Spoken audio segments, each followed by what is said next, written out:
The wind had a way of telling the truth out on the plains. It cut through lies, through pride, through the noise of the world, and left only what was real. On the morning Eli Mercer signed his name on a faded contract and paid $2,000 for a forgotten stretch of land, the wind blew hard enough to rattle the windows of the county office, as if warning him that the ground he was buying carried a past that refused to stay buried. Eli was a cowboy in the truest, quietest sense of the word. Not the kind from posters or old movies, but the kind shaped by dust, loss, and long days that never seemed to end. His boots were worn thin at the heels, his hat bleached by years of sun, and his face carried the lines of a man who had learned early that life rarely gives back what it takes. He had worked ranches since he was 16, slept in barns when money ran out, and buried both parents before he ever learned how to save. By 42, he wasn't chasing dreams anymore. He was just trying to hold on to something solid. That was what the land was supposed to be. Solid. Cheap. Forgotten. A stretch of dry earth with a collapsing fence, a broken windmill, and a small, leaning house that most people drove past without a second glance. Everyone else saw failure. Eli saw a place where no one would bother him. A place where he could rebuild at his own pace, mend fences with his own hands, and finally belong to something that wouldn't leave. Before the story goes any further, if you believe in kindness, second chances, and quiet people trying to do the right thing in a hard world, please take a moment to like this video, share it with someone who needs hope, comment your thoughts, and subscribe to the channel name. Your support helps stories like this reach the hearts that need them most. Eli moved onto the property with nothing but a pickup truck, a toolbox, and a dog named Rusty who limped slightly from an old injury. The first nights were cold, the house groaned with every gust of wind, and the silence was so heavy it felt alive. But Eli didn't mind. He fixed the roof one board at a time, patched the walls, and cleared weeds that had grown taller than the fence posts. Each sunrise felt like a small promise. Each sunset felt earned. For the first time in years, Eli slept without fear of being told to leave. The trouble began quietly, the way real trouble often does. One afternoon, while replacing a fence post near the far edge of the land, Eli noticed tire tracks that weren't his. Fresh ones. He brushed it off at first, assuming a hunter or a lost driver had turned around. But then he found footprints near the old well. Then a gate he swore he'd locked was hanging open. And then, one morning, 4 women stood at the edge of his property. They didn't arrive together in laughter or anger. They stood apart, each carrying something different in their posture. One was older, her hair silver and tied back neatly, her eyes sharp and tired. Another looked to be in her 30s, holding papers tightly against her chest as if they might blow away. The third was younger, early 20s, with a guarded expression and hands shoved deep into her jacket pockets. The last woman stood slightly behind the others, her face calm but heavy with something unspoken. They said the land was theirs. No shouting. No threats. Just words that landed heavier than any storm Eli had ever faced. At first, Eli thought it was a mistake. He showed them his deed, the county stamp still fresh. He explained how he'd bought the land legally, fair and square, after years of saving.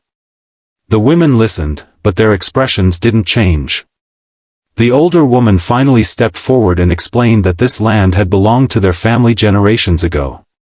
It had been taken through deception, paperwork errors, and silence when their ancestors couldn't read or fight back. Each of them, in different ways, had grown up hearing stories about this place. Stories of loss. Stories of injustice. Stories that never healed.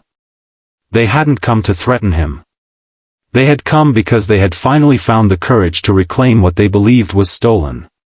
Eli felt the ground shift beneath him. Everything he had poured into the land, every nail driven, every night endured, suddenly felt fragile. He wasn't a wealthy man. He couldn't afford lawyers or long battles. And yet, as he looked at the women standing before him, he didn't see enemies. He saw pain that mirrored his own. The weeks that followed were some of the hardest of Eli's life. Letters arrived. Old records surfaced. Conflicting documents painted a picture of a past tangled in neglect and greed. The county office that had so easily taken his money now moved slowly, carefully, as if afraid to touch the truth. Neighbors whispered. Some told Eli to fight, to push the women off, to protect what was his. Others warned him that the land carried bad history and worse luck. At night, Eli sat on the porch with Rusty at his feet, staring out at the land he had finally called home. He thought about his parents, about how they'd lost their farm when banks decided numbers mattered more than people. He remembered how helpless that felt. How angry. How unfair. And slowly, something inside him changed. Instead of preparing for war, Eli began listening. He invited the women to walk the land with him. They showed him places that meant something to them. A tree where their grandmother once played. A patch of ground where an old house had stood before it was burned and forgotten. As they talked, their stories wove together, revealing a shared truth. All of them had been shaped by loss, pushed aside by systems that favored power over people. The legal battle loomed, but so did a deeper question. Even if Eli won, what would he really be winning? Months passed. Winter came early, harsh and unforgiving. Repairs slowed. Money grew tighter. One night, during a storm that rattled the house and shook the ground, Eli made a decision that terrified him more than losing the land ever had. He called the women and asked them to meet him at the house. When they arrived, soaked from rain and guarded by uncertainty, Eli handed them a proposal. Not a surrender. Not a demand. A compromise rooted in dignity. He offered to share the land legally, to create a trust that honored their family's claim while allowing him to remain and work the property. He proposed rebuilding not just the house, but the history tied to it. Together. The room was silent for a long time. What followed wasn't easy or perfect. There were tears, arguments, doubts, and long nights of negotiation. But something rare happened in that broken house on forgotten land. People chose understanding over victory. Healing over pride. By spring, the land felt different. The fences stood stronger. The house no longer leaned as much. Laughter occasionally drifted across the fields. The women began planting where their ancestors once had. Eli taught them what he knew about the soil, about cattle, about patience. In return, they taught him stories, songs, and the weight of belonging to something bigger than oneself. The land, once a symbol of conflict, became a shared heartbeat. Years later, people would drive by and see a thriving place where there had once been nothing. They would see fields cared for, a home filled with warmth, and a community built from honesty. Few would know the full story. Fewer still would understand how close it had come to ending in bitterness. But Eli knew. And the women knew. The wind still blew hard across the plains, but now it carried something else with it. Peace.